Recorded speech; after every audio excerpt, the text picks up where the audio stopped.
Hello, everyone, and welcome to the Goin Digital Show, the podcast for K-12 school leaders.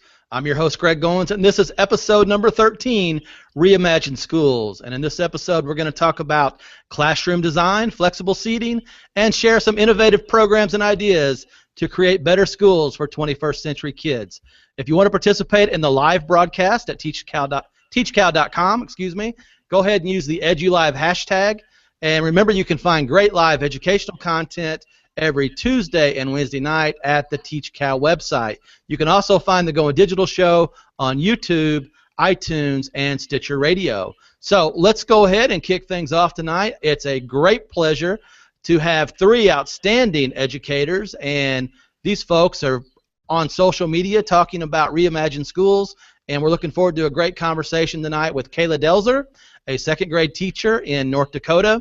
She's also an EdSurge columnist and speaker, presenter, and advocate for 20th Century School. Kayla also has her principal with us tonight at Legacy Elementary in North Dakota, Jason Markison. So we're thrilled to have an experienced principal that's also a strong advocate for a new way of thinking about elementary schools as we continue to reimagine what education can look like. We also have an outstanding high school principal from the state of Virginia, Jay Thomas. So we're thrilled to have such a wonderful panel, and we're looking forward to great conversation. So welcome to you all. Thanks for having us. Thanks, Greg. Thanks, Greg. If you could, let's just go around the horn and tell us a little bit about yourself, your educational background, and maybe tell us a little bit something about your school district. And we'll start in North Dakota with Kayla. Ladies first, yes. Okay, so my name is Kayla Delzer. I teach second grade here at Legacy Elementary in West Fargo in North Dakota. Like you mentioned, I write for EdSurge.com, so I have a column that I write about a variety of different ed tech things, and definitely my hottest column is about flexible seating and reimagining learning environments, so this will be really a good show and a good topic for us tonight. And my principal will talk a little bit about himself and kind of what we do at our school too.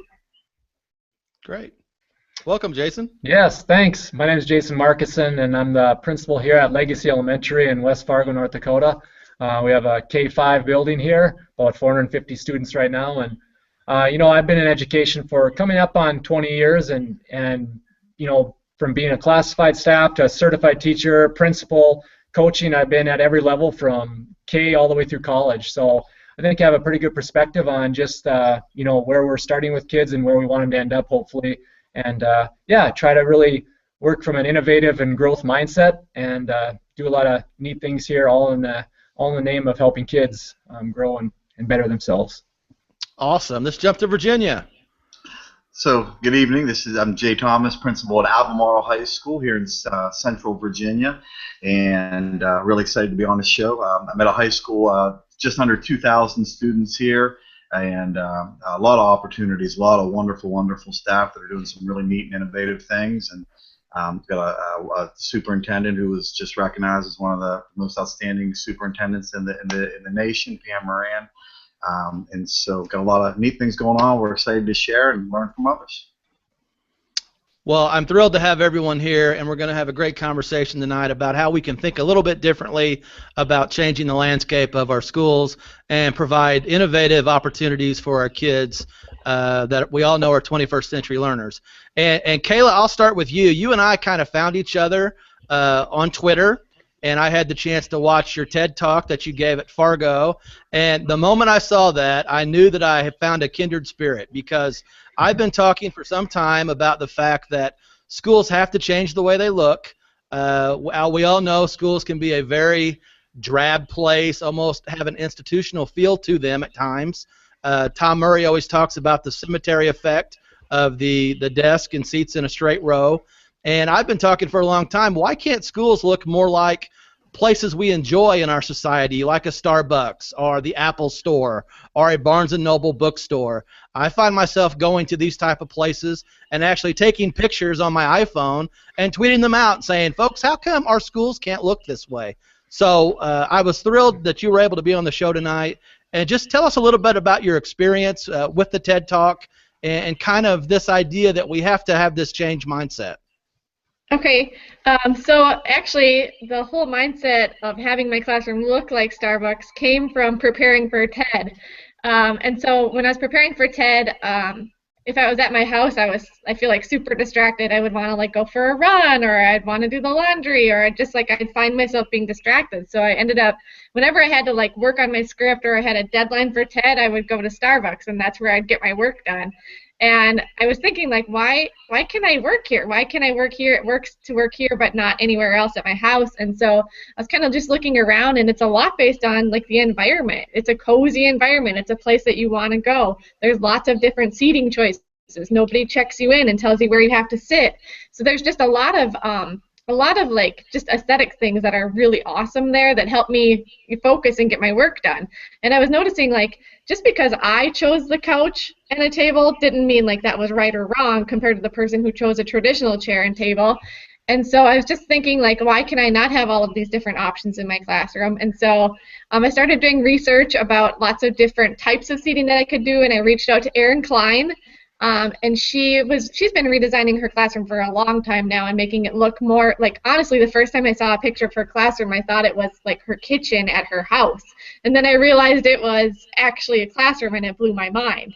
And so I talked to her and I did some research. And then that's kind of where almost like Jason took over. So I was at a different school in West Fargo last year, and then I switched schools to Legacy, which is brand new this year, and he's the principal here, and he's been all about health and wellness, and I'll let him talk about that a little bit, but he's been doing innovative practices in his old school too, and I just came to him with this idea of flexible seating and making my classroom look more like a Starbucks, and I kind of approached him with, like, here's the reasoning behind it, and he was like, okay, I'm in.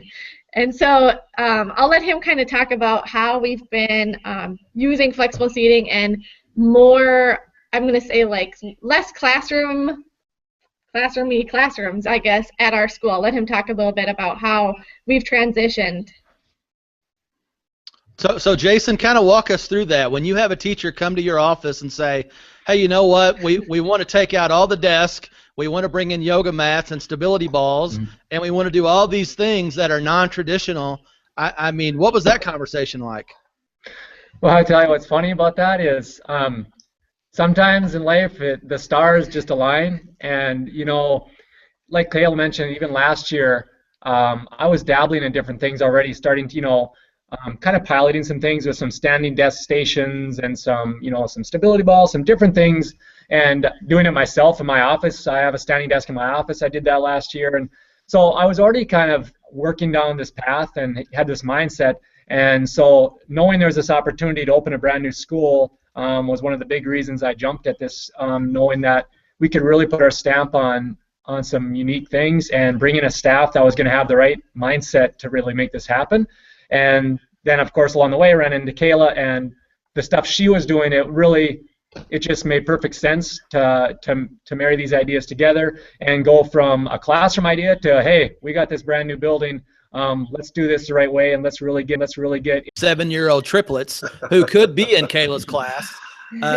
You know, what do they gravitate toward in terms of fun spaces, in terms of learning spaces? You know, whether it's at home or whether you're out and about with them, what do they really like to be involved with?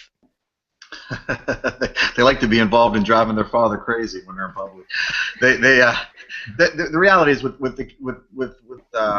my kids, and they're triplets in second grade. They like to have a lot of choice. They like to feel like they own their space.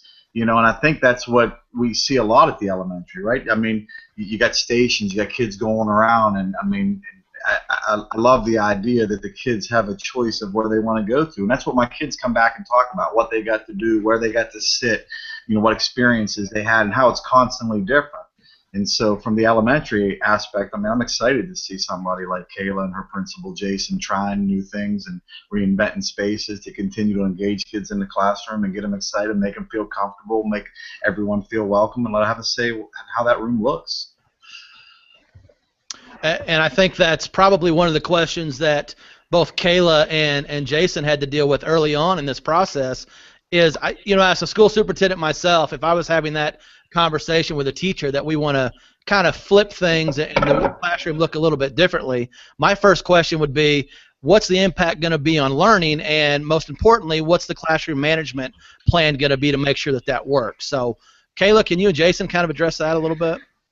I'll talk about the classroom management part of it, and then Yep. he can kind of talk about the impact that we're hoping to have. But as far as classroom management, like one comment that I got this fall when the column was released in October was that just swapping out desks for tables doesn't make somebody a better teacher. And I was like, you're absolutely right. That does not make someone a better teacher. Like, there's so much more beyond just getting rid of desks and replacing them with tables. So one of the best management tips I have is if you're going to have kids with no assigned seats in second grade, you need to make sure that your management and your mindset switches, and that it's all about student voice and choice, and you just have to be willing to let go of some of that power in your classroom. And what's funny is, like, the more power that I let go of in my classroom, like, the more power I actually get back, because my students feel that ownership. And so, like, one tip that I have is having your kids try all of the different spaces for an entire day before you let them start self-selecting. Just because they might think like they're going to sit on a stability belt all year, but then you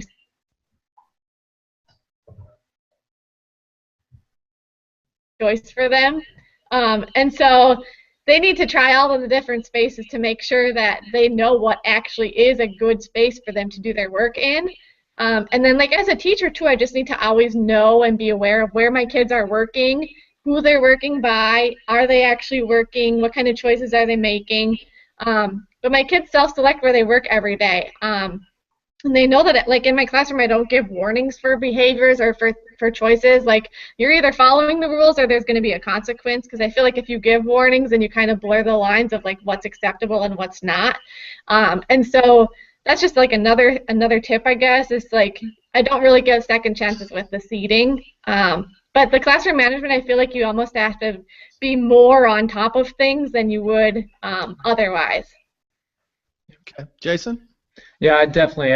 I think a couple things are, leadership is one of the big foundations of our school, and these opportunities help afford that opportunity for all of our kids. I mean, we're trying to create leaders, whether it's leadership jobs for all of our kids throughout the school, whether it's choice and flexible seating, and really looking for engagement. And so, again, we get back to that, I want to be here. And I always look at it like you're trying to create a destination classroom, a destination media center, a destination PE. So ultimately your school becomes this destination school that kids can't wait to be here. And when they can't wait to be here, they want to learn, and they're going to learn, and they're going to be more engaged with their teachers and each other. And things like even like the classroom management, that becomes less and less with this, because your kids are where they want to be, they're comfortable, they're excited to be here.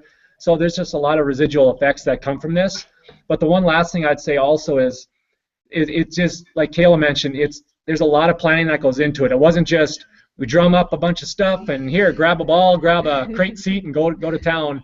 There's a lot of planning, and also from an administrative, like a superintendent or principal standpoint, I worked hard at a public school. Sometimes I know it's maybe different than a private or charter schools as far as how that money works and stuff, and I haven't used any money really from public tax dollars or from our PTO or anything. I have about 5 grants going to really fund this through different means, and we have some great support in our community to do this. So I think it's really a win-win for everybody.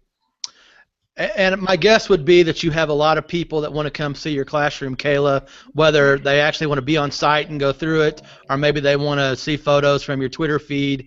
And I think a lot of people, just in my opinion, this may be a misconception, that it's going to be insanely costly to make this type of shift. But you've kind of been talking about the fact that it shouldn't cost a whole lot of money. You can find bean bags and those yoga mats pretty inexpensively, right? You sure can. There are things that are more expensive, but you can definitely do it as cheap as you want. Like our standing tables, there's a 4th grade teacher here who realized, like, the standing tables, if you just put it as high as you can, it still wasn't adequate because the kids were leaning over. So it really wasn't like proper posture. It wasn't actually good for their health. So she realized you could buy the bed risers from Walmart. They're like $7, I think, for 4 of them. And then it brings the table up to a height where they can just be standing at a normal height and write. And so that's super cheap. And then to just put a table on the floor with no legs, that can be free. You just take the legs off the table. That's free. Like, it costs nothing. Yeah. And then at that table I have cordis, but I also just have pillows from IKEA that were like $1 after 4th of July. So you can do things as cheap or as expensive as you want. Probably the most expensive thing in here is the hockey stools that wobble, and those I think are like $100 each. So those are probably the most expensive. But you can do things as cheap as you can find it too. So it doesn't have to be in a big expensive overhaul of your classroom. That's for sure. And could I chime in one more thing? Sure. Greg? Sure. Just one other thing. When you hear this stuff, and I think hopefully people hear this and, boy, this sounds exciting. This sounds like the way we should be going. It can still seem overwhelming, and so I guess I always use one of Stephen Covey's lines, to go slow to go fast. I talk about that all the time with our staff.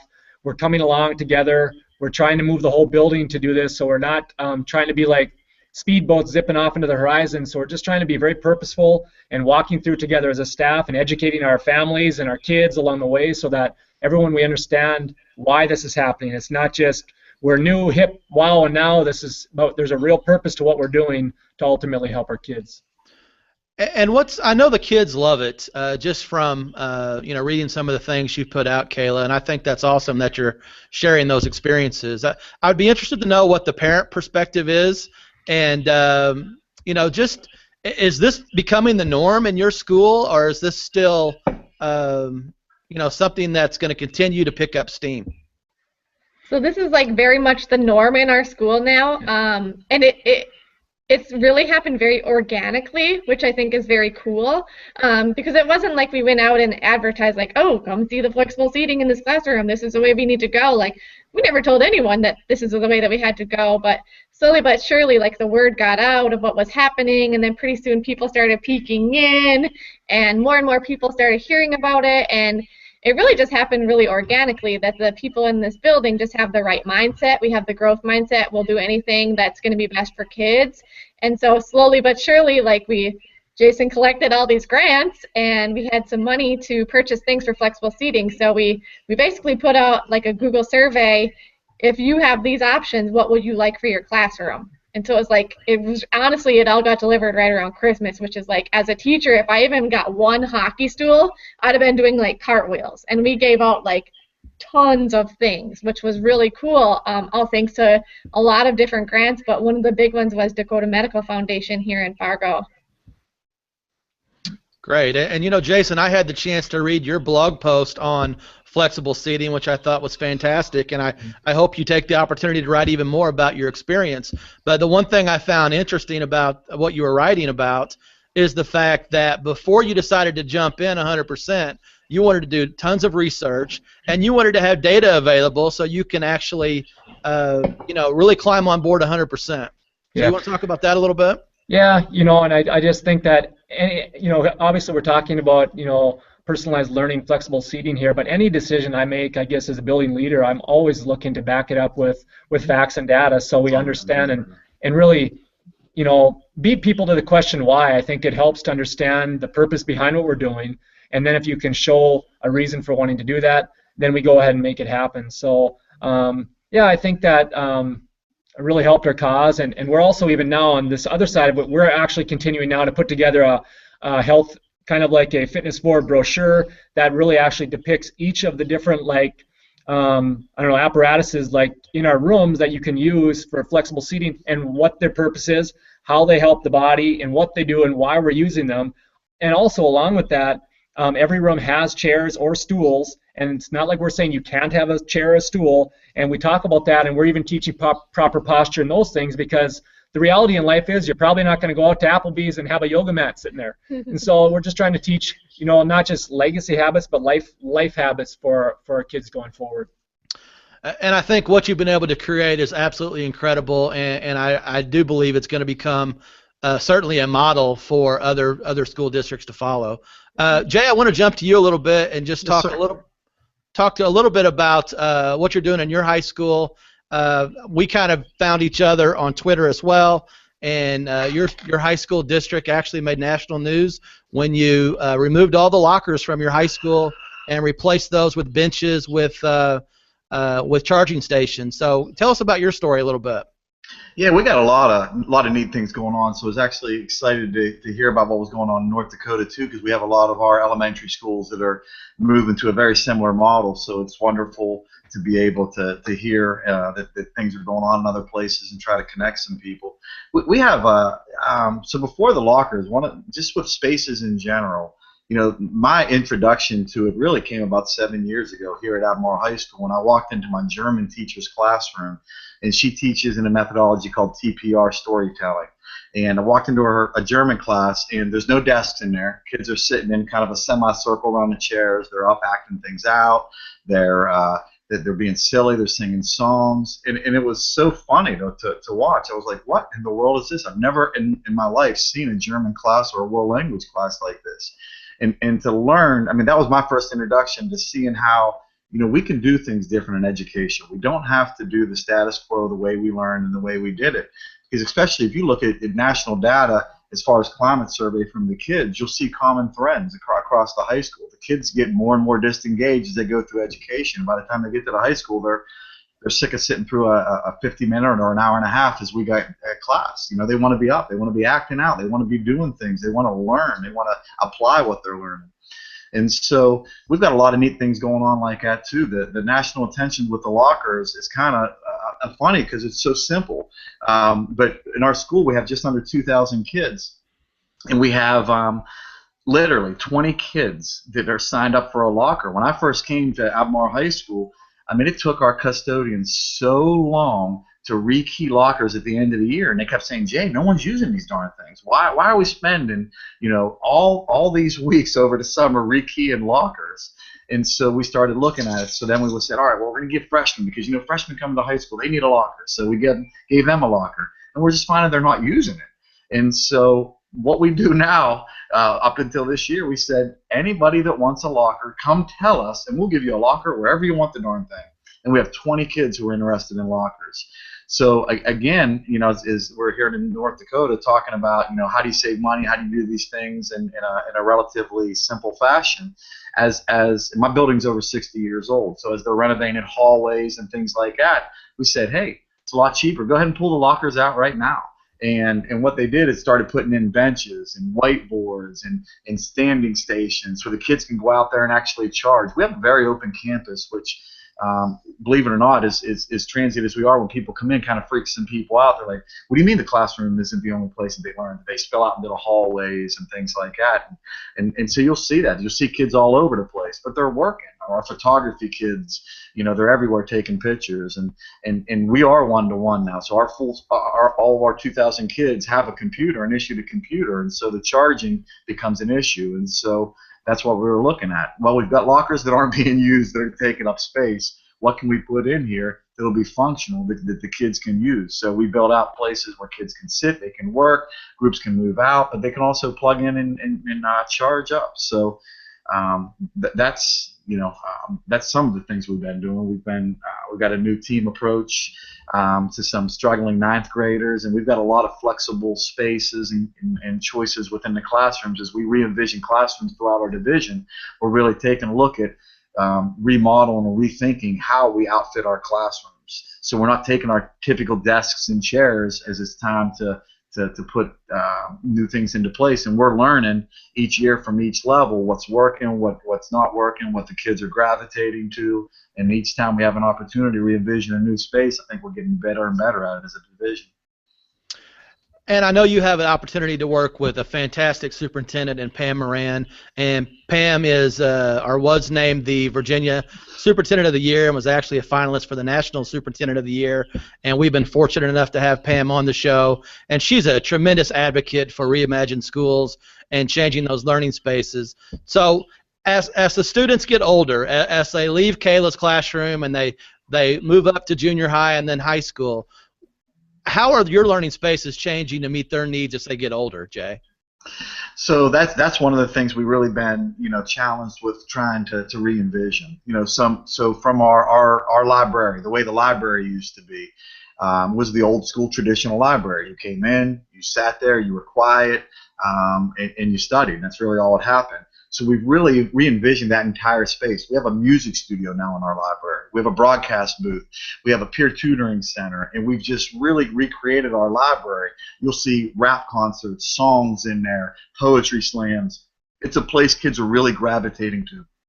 We've changed the furniture. We've made things more mobile so we can open up this space. We've got a really large learning commons area, and we're really trying to take advantage of it. One of the things I think that we all could do a good job at the high school is say, all right, we know these kids are going to be coming to me in high school that are going to be struggling. And what I've said every year is we do just this much better a job every year of really trying to re-engage the kids, get them to graduation, and get them on. But the reality is I'd be lying if I said, we check off the box that they graduated, they passed their state standardized tests, but I don't feel like we were opening the doors for a lot of our more disengaged, struggling kids. So what we did this year is we identified about 60 kids who we felt like were disengaged from education, and we re-envisioned everything for them. So what we did is we've kind of waived the seat time or re-envisioned the seat time with the kids. So we're actually teaching an interdisciplinary approach to the students. So it's math, English, science, and social studies all being taught at once. So I've got 4 wonderful teachers. It's really a team approach, the old adage, together everyone achieves more. And they named it Team 19, which 19 means the year they're going to graduate. And it's really neat to watch an Algebra 1, a World History 1 teacher, an English teacher, and our science teacher all working together in that PLC model, but focused around the kid and curriculum, not just kind of the curriculum.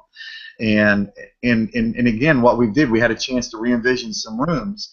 And this is a group of kids that were struggling on their state standardized tests. Discipline was an issue for some of them. Attendance was an issue for some of them. Grades were an issue for some of them. And the first day of school to come in, we took them in the cafeteria, and this group of teachers did a wonderful team building activity, and then brought them up to this new re-envisioned room. And the kids were blown away. Like, they did not believe that a room was created like this for them. They're like, no, this happens to everybody but us. And so really, again, it's just changing the mindset of that kid saying, hey, you know what? You're a rock star too. And you're no different than anyone else, and we're going to love you and treat you, like we're going to do every other kid. But it's really those teachers in that room who've created that magic day in and day out. And it's been fun over the first half of the year to watch these kids who were disengaged from education, sending out tweets to their teacher, hey, I'm out sick today, but I can't wait to come back to my family tomorrow at school from a child that missed so many days of school last year because of attendance. A kid that's had a lot of discipline problem and now all of a sudden is re-engaged in education. But it's so much of the atmosphere of that room, the choices they have in that room, the respect they're given in that room. And it's funny, at the beginning of the year when they're going over the rules and regs, they did it real quick, and kids were like, hey, if I need to go to the bathroom, what do? You didn't tell me about the bathroom passes. And they're like, just walk up, put your hand on an adult, and say, you know what? I'm going to the bathroom. I'll be back. Because that's how life is. And it works. So you're not going to see kids leaving the room because they're engaged. They know the teachers believe in them and care about them. And they haven't felt like that a lot. And so, now they have a choice. Again, going back to that choice and covering, student voice and choice, they have a choice where they're sitting. They're having a choice how they present their materials. And it's exciting. We're only a couple months into this program. I'm really excited to see how it continues to transition and grow over the next 4 years. That's great, and I think you're doing some wonderful things in your high school and your school district as a whole. And Kayla, I want to jump back to you. I know that we've talked a lot about the fact that a lot of kids come to school and it's just not a good experience for them. They hate coming because they're not engaged. And you've put a lot of stuff out on Twitter basically saying if you don't have engaged students, then you probably need to rethink what you're doing in your classroom. So can you talk about that a little bit? Sure. So I think one thing that I always try to think about when I'm teaching is the more that I can sell something, the more they're going to buy it. And so even if it's not something that I think is particularly exciting, so for example in writing workshop, a couple weeks ago, I guess, all we were doing was adding adjectives to our writing, which is a very basic normal thing for adults and probably not really exciting. But if you're just pumped up to describe these nouns, you're so excited, your kids are jumping up and down excited to do it. So I think if you are bored as a teacher, your kids are probably bored too. And so it's your job no matter how it's your job no matter how you feel we know lots of times it's just easier to go to work sick as a teacher than it is to do sub plans. And like even if you come in and you are feeling sick or you are just not really feeling it that morning, like you have to bring it no matter what, because your kids deserve it and your kids are expecting that from you. And so I think like that's just a big part of it. And then also like just having an environment like this really lends itself to having kids able to be engaged, because it's giving them tons of choice and tons of voice, and they're able to make choices every day that directly impact their engagement, and so they're really in charge of that. And I just think like as a teacher, it's my job to bring it every day for my kids. And my friend Jen Jones challenges teachers to teach every day like it's observation day, whether you're being observed or not.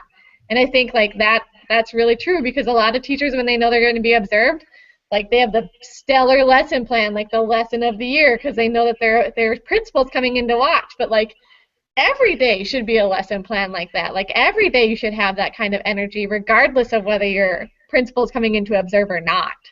You hear that, Jason? You need to get in and observe her more. Hey. Hey, man, it's hard for me to sit here not saying anything. Greg, can I have a minute or not? Sure. One thing I just want to say is I want to allude back to what Jay was saying. You know, of all these creative and innovative ideas, and that's part of it. But Jay alluded to this, and I fully agree. You need to put the right people inside your building to make it happen. And when you do that, you can do amazing things. And so I always used to say when I taught, I could teach on hay bales in a barn, because it wasn't about my facility, but my engagement, my connection with those kids. And so now when you take that and you put a facility together like this with the flex seating choice work we're doing, I think it can just go next level. And Kayla said it, and I didn't tell her to say that, but I always say we do learning walks here in our district, and we've even taken it another step further in our building to really create a very open environment for our teachers to just come in and observe each other and see the great things happening across the hallway. A lot of times you don't even get to the next door. And so when I come into rooms, and whether it's a formal or informal, I say it can be any time, because I expect it's an expectation. This is how we do it all the time. We bring it 100% for our kids every day. And when you have that culture created here, then you're creating, like I said earlier, that destination school where kids are going to want to be here, they're engaged, and it's good for them.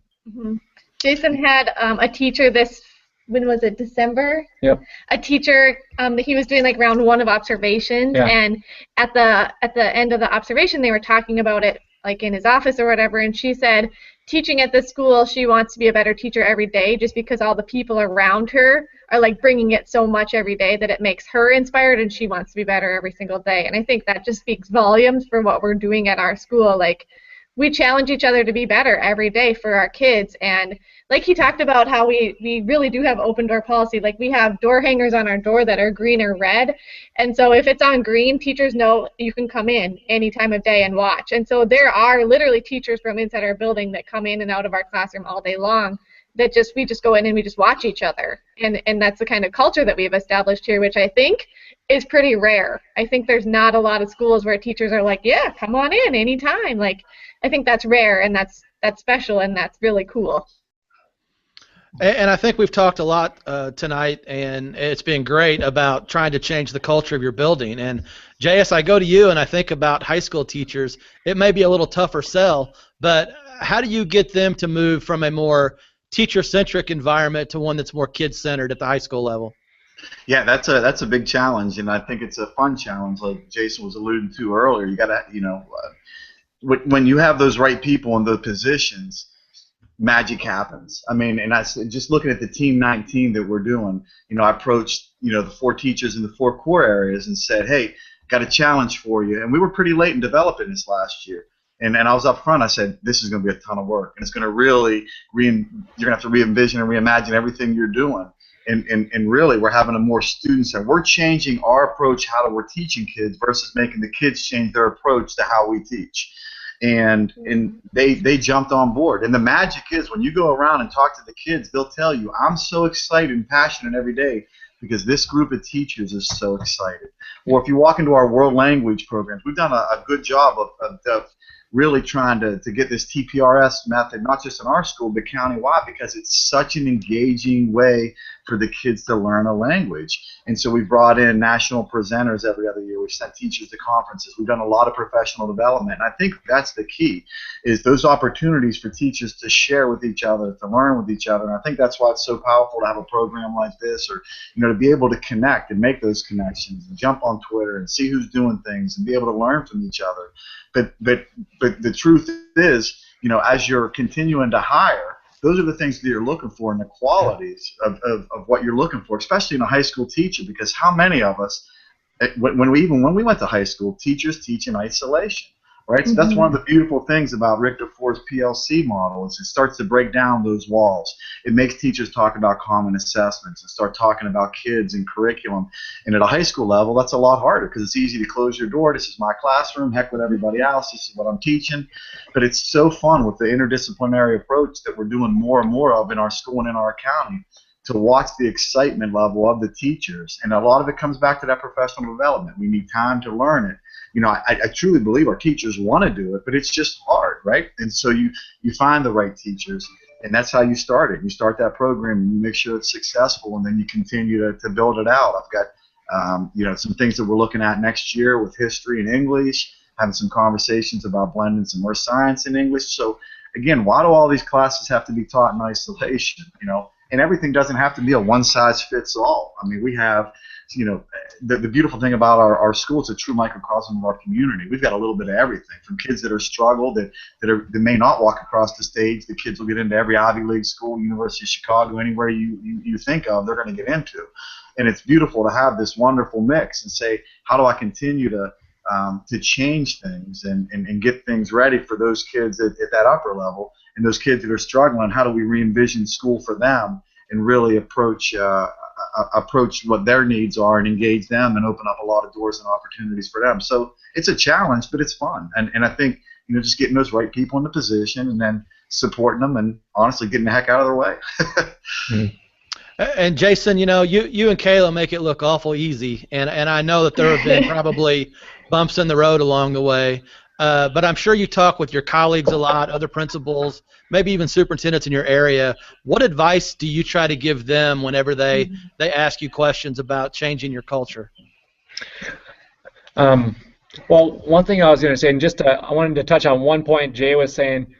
I think it's an exciting opportunity he's in because I, as a principal of a junior high and secondary high school myself, the opportunities are so different there. You can go so deep and engaging.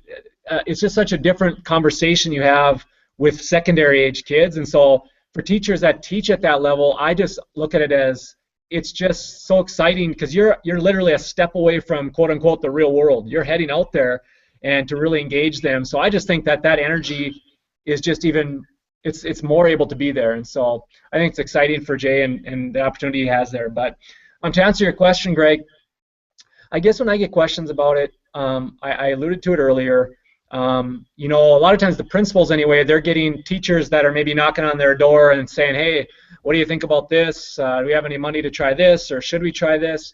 I definitely talk to the administrator, maybe invite their leadership team and the principal over to first, and before you even do anything, come take a look at things, just get your eyes on it and walk around the building, get a feel for what we're doing here.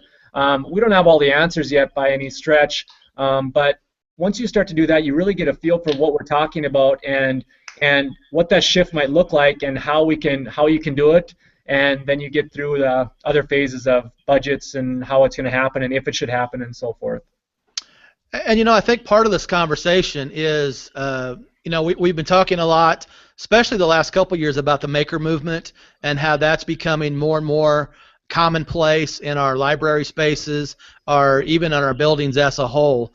Can you kind of walk me through what that looks like at the elementary level, and then we'll jump to Jay and talk about how that looks at the high school level. So let's go with Jason and Kayla first to talk about makerspace. Okay, I'll talk about it a little bit. So. So the maker movement, I think it's very easy to incorporate already into elementary classrooms, and having a makerspace is easy, but also incorporating the whole maker movement into everything you're doing as far as STEAM or STEM or things like that. And anytime you can have kids making stuff or creating things, that's ultimately what we want to be doing, which is good. I even think about that with iPads and things that we're using iPads for, as far as are we using iPads as just a fancy digital flashcard, or are we using iPads to have kids create something and make something meaningful? And so, like as far as like the maker movement in our library, our media specialist is amazing, and she's even doing flexible seating in the media center, which is it's a really cool big space. And Jason has like huge plans for in there. No, don't get me started on there yet. We're just tipping the iceberg, but. Nice. It might involve Disney and perhaps some treehouse makers from Discovery Channel. We don't know yet. Nice. But I think like with the makerspace in the library, she's on board with like having a Lego wall and a makerspace, and like if we could get a 3D printer here, that would like blow my mind. I would love to have that. But I think like the whole mindset of just having kids create things and make things and be more involved in their learning, like obviously we know that that's best practice, whether you call it like student engagement, hands-on learning, maker movement, all of those things.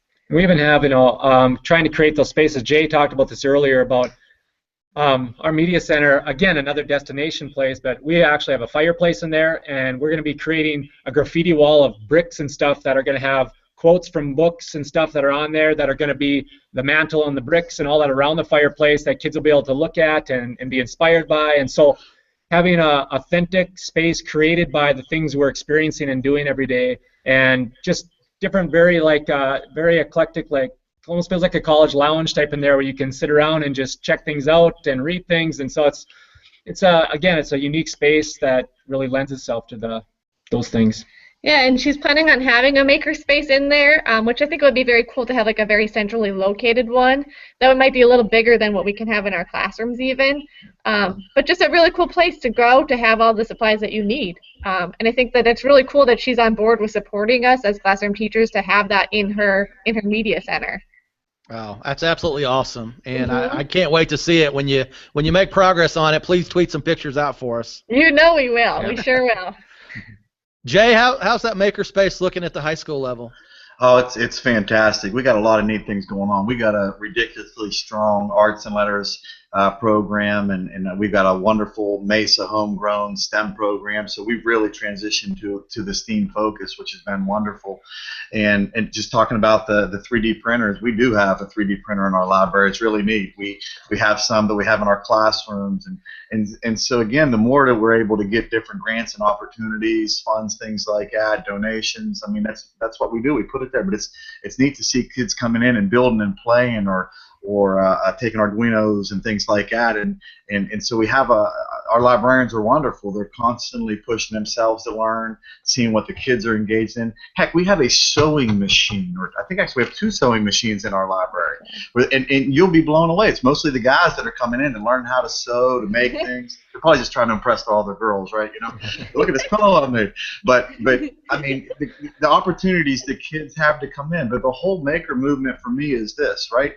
It's kids using their hands and applying what they're learning, which is vastly different than how we learn, or how I learned math, English, science, and social studies, right? You memorize something, you raise your hand. Is this going to be on the test tomorrow? And if it wasn't, I didn't learn it. I can promise you that. But now what you're doing is you're taking something, and a kid's saying, when am I going to use this? And you're saying, well, in 20 minutes, when we're done talking about it, we're going to go build this. We're going to do this. We're going to, our Team 19 group, social studies and English, we're blending together, and they just did a play. I mean, so they're learning social studies through a play, and it's really neat to talk to some of these kids, and you walk in, because all the classes are mixed together. You say, what is this? And they say, oh, well, this is math. I'm doing this and that. And then you see them kind of look and like, well, hold on. It's also science because we're learning this, and of course it's English, and I guess it's history too. And they're seeing how it all relates together. The classes aren't taught in isolation, and that's, I think, a part of the maker movement. So it's just not the STEM classes that you're seeing. I think it also transitions to that hands-on project-based approach in the classroom for all of our classes. And so we have a ridiculously strong STEM program, but now what we've started are different pathways that are open to all kids. So trying to break down the walls of, all right, me personally, I wasn't a strong academic student when I was going through. I couldn't have gotten into some of the upper level programs. I would have benefited from having opportunities to use my hand and learn more.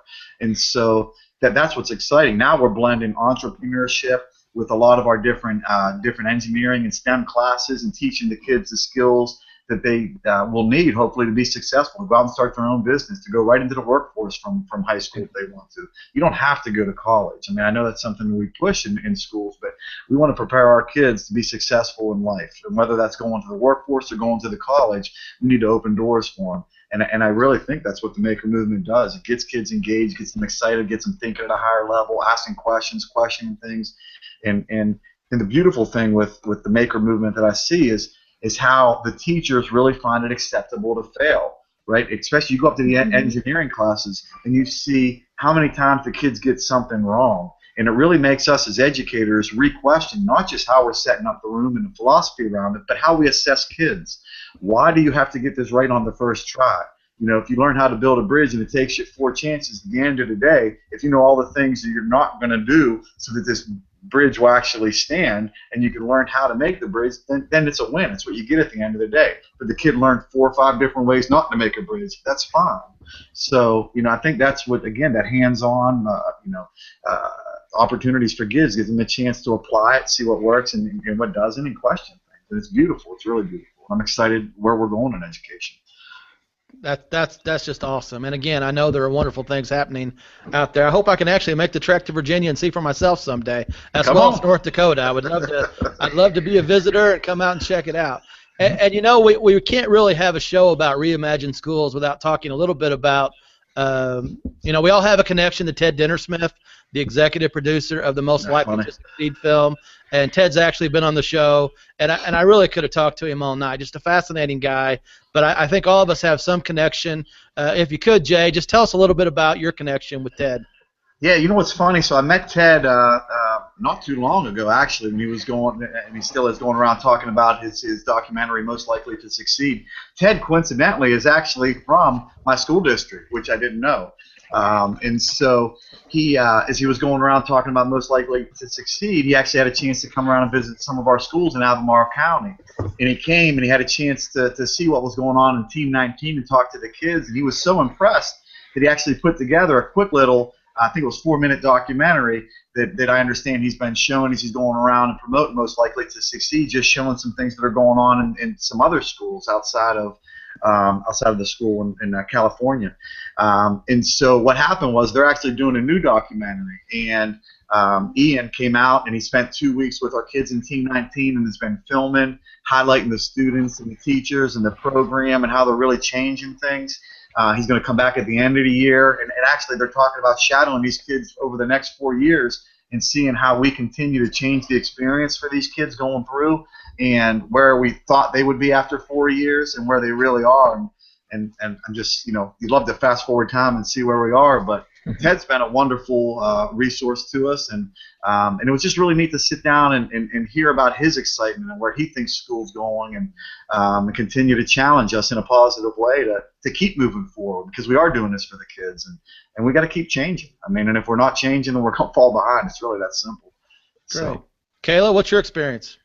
Well, first of all, I just grabbed this off my bookshelf. For those of you who don't have his book yet, it's called Most Likely to Succeed. You know, I literally have it on my bookshelf right there.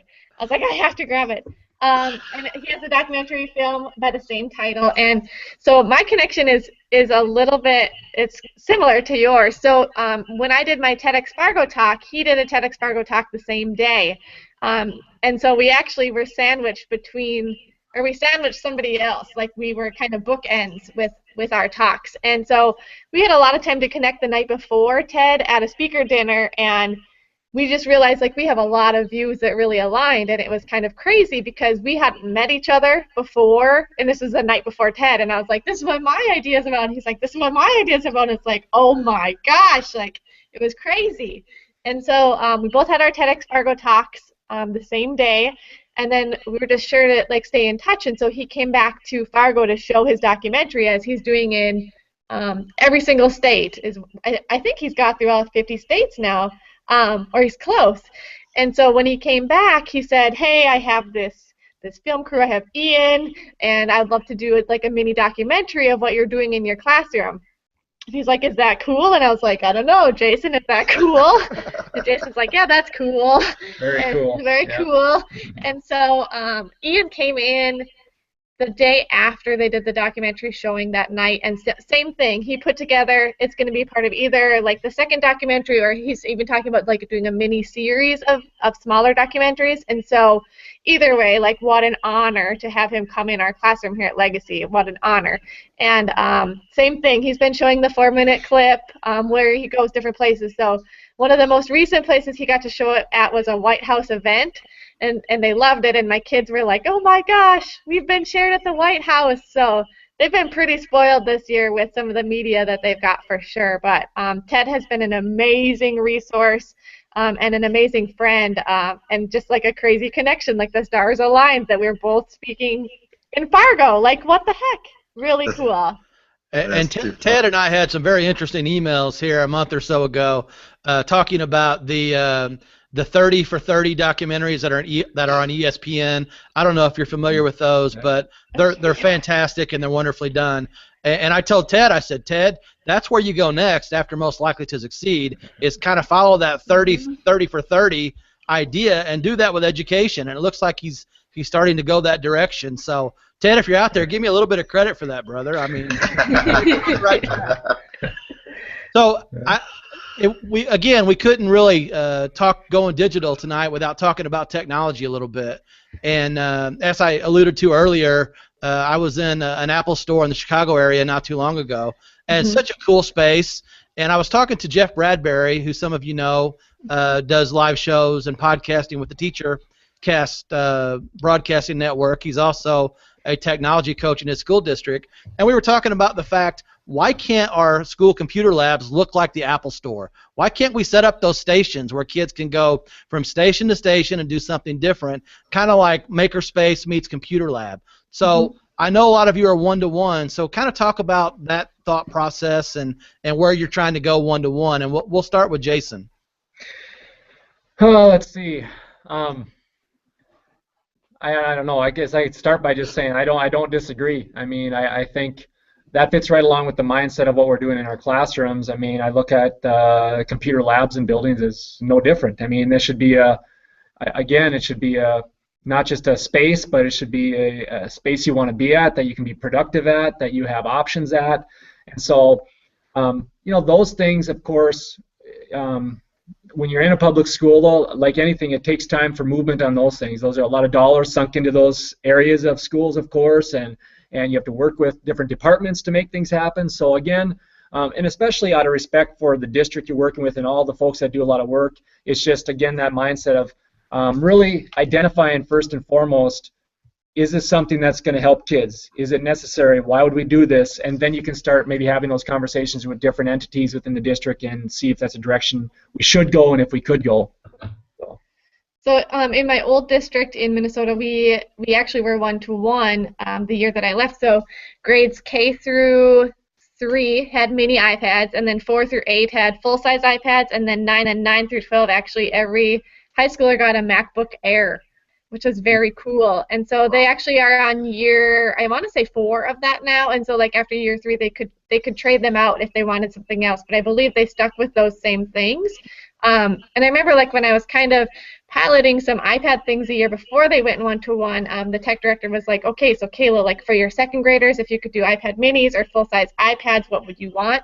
And I was like, oh, full-size iPads, hands down, like fine motor, like I went over all these things of why we need full iPads, and he's like, okay, we're going to get you the minis. And I was like, okay, that's exactly opposite of what I said, but all right. And it was totally right. Like, he was totally right, because even my kids now, like I have one big iPad in my classroom, and it's just one that I brought, and like they like using it, but it's definitely not like suitable for them. With their tiny hands and the big case that's on it, like they lug it around. They call it the Beast. Literally, that's the nickname of it in our classroom.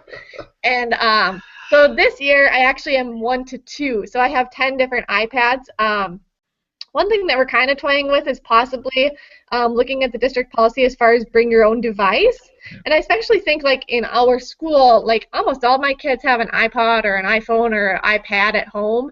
And I just think like we have more technology now in the palm of our hands that will put man on the moon And yet we're telling our kids, like, leave your iPod at home, like, don't bring your phone, don't bring your iPad. Like, why are we limiting our kids when they have the technology? If their parents are willing to share that with us, like, why would we not embrace that? And so we've been in talks about that at our school for sure, and they're kind of looking at it again as a district. But I totally agree with everything you're saying as far as why can our classrooms not look like that? And I think, like Jay kind of talked about, like, just as far as, like, even taking out lockers and putting in a space that's good for, like, charging and collaborating and giving our kids those skills that they need, because, like, school is different now than it was. Like, we used to prepare kids, like, okay, you're going to be a vet, we're going to teach you how to be a vet. You're going to be a doctor, we're going to teach you how to be a doctor. Now, like, I hear a bunch of different statistics, but one that I hear is, like, 65% of the jobs that my kids will have don't exist. They don't exist yet. And so I'm not preparing them to be a teacher and a vet and a football player and a doctor. Like, I'm just trying to give them the skills that they might need for when they graduate. Like, what are the skills that these kids are going to need? And so really working on the 4 C's and perseverance, and even I've heard, like, the 5 C's now. Like, are they caring? And that's huge. Like, that is huge. Like, what good is all the other 4 C's and the perseverance if they don't care about other people?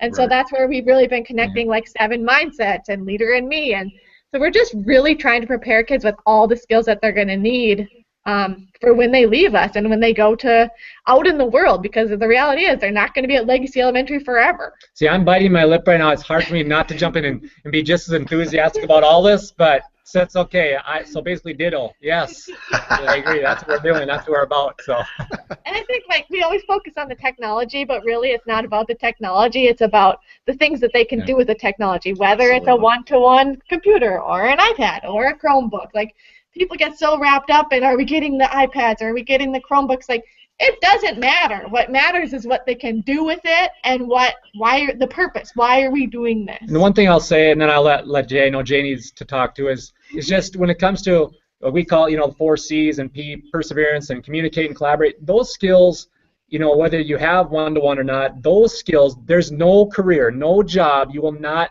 if you ask anybody, they'll say, that's important to us. We need to be able to do that. And so that's why, whether you call them soft skills or whatever you want to call them, they're extremely important, because when they have those in their toolbox, they're going to go out there and be successful in whatever path they choose once they get to high school, once they go off into a career or college or whatever the case. So. Yeah, great. And Jay, what are your thoughts about the one-to-one discussion? And I know it's probably a little more difficult at the high school level because you have so many more students, but how do you kind of work your way through that? Yeah, absolutely. So we actually been piloting this for a couple years in our physics and our engineering programs, and last year we actually piloted with the entire 9th grade. This year every kid on our campus is one-to-one. In fact, you'll hear a lot of people actually say that we're probably 2-to-1 or 3-to-1 because, like you said, Kayla, I mean, this is just as powerful as that computer. I mean, I use this 99% of the time, whether I'm jumping on Google Docs, and so the reality is we've tried to spend a lot of time. At my high school, we've embraced the SAMR model, really trying to teach the teachers through a professional development model how to first of all, it's not always appropriate to use technology. When is it appropriate to use technology? And if so, how is it helping to enhance your lesson, the kids' experience, and so on and so forth? So really trying to take those baby steps to say, how do you take a lesson and move it from an S to an A to an M to an R, and being able to manipulate it. And I think we'll actually find the win when we can say to a teacher, all right, take a lesson here and then show me the different examples of how it would be reimagined or redefined versus just a substitution. So it's really exciting. So it's got its challenges, especially at the high school with the cell phones, right? You still got people that don't want the kids to have it. The kids usually, when they have their cell phone out, they're on Facebook or different things like that. So there are some fun challenges, but at the end of the day, there's no better substitute to be able to jump on and Skype with somebody and have a first-person resource, or be able to look up information, at the snap of your finger, and being able to collaborate, and learning doesn't stop at school. And so, Google, if you're out there listening, we do a lot of wonderful things for you. So we'd love some resources if you can help us out. But so many of our teachers are using Google and Google tools, and it's just absolutely wonderful. And it's really changed how we look at things and how we think of things and how we've done our professional development. Yeah, so for the record, we want to reach out to Google, Apple, Starbucks, Barnes & Noble, anyone out there that's willing to help us reimagine schools. So, the hour flies by when you have great discussion. So as we close the show tonight, let's go around the horn one more time and kind of give us your closing thoughts. And before we do that, I want to thank each and every one of you for being here. Be sure to follow these folks on Twitter, connect with them, and they will continue to help you kind of work your way through your own path to reimagine schools. So thank you so much for being here. And Kayla, let's go with you for closing thoughts. I think, as far as a closing thought, just making sure that our classrooms are as engaging as the world around our kids, because some of those kids come from more of a real world than I'll ever experience, and then they come to school, and I need to make sure that my classroom is as engaging and focused on student choice as possible. So I think if you are thinking of dabbling in flexible seating, or you're not sure if you're ready to do it, there's never a perfect time for anything in your life. So if you just keep waiting and waiting and waiting, you're going to miss out on it. And so just try something. If it scares you, it might be a good thing to try. If you want to know more, you can read my column with Starbucks, or with the Starbucks article on EdSurge. I have another column coming, or an article coming for Edutopia, and that will be published in April. So that will be another how-to. And Jason just wrote a really good article about how to do it in your school. So reach out to us on Twitter, or reach out to us on other social media and let us know, and I'll be happy to help. I've even had people send me pictures of their classrooms, and then I'm like, okay, you can do this and this and this, and I don't mind doing that. I kind of love doing that now. So reach out to me. I'd be happy to help. Great. Jason? I just think that Kayla kind of touched on it. It's just, when you think of life, you think of your career, you think of anything, you're going to blink an eye and you'll be on the other side of it and closer to retirement than you are in the middle of it. And you get one crack at life. And so we're all in this for kids. And so when we see opportunities for kids that can help them and prepare them, it's going to be work to make it happen, but let's do it. And you put the right people around you, put the right people on the bus, support them 100%, and let's get this done. Let's create energy and momentum, and you'll bring the kids with you when you have that team with you. And there's nothing more powerful than when your kids are leading each other. That's what you want to get, and then we're just supporting them along the way. And I guess my approach to the last thing I would say is I'm always looking, I guess, as an administrator, or as just someone in education, is what's the proactive approach versus waiting to react in education or in anything. If we wait to react, we're already behind the 8 ball and we're doing a disservice to our kids. So I'm always saying, what is out there? Let's blaze trails if need be, and let's hope people want to follow us, and let's do that, and let's shine a light along the way. Very good. Jay? Yeah, so first of all, Greg, thank you all for having us on the show. Kayla and Jason, really appreciated chatting with you today. So I'm same thing that they said. I think you got to, our superintendent says all the time, learn how to say yes.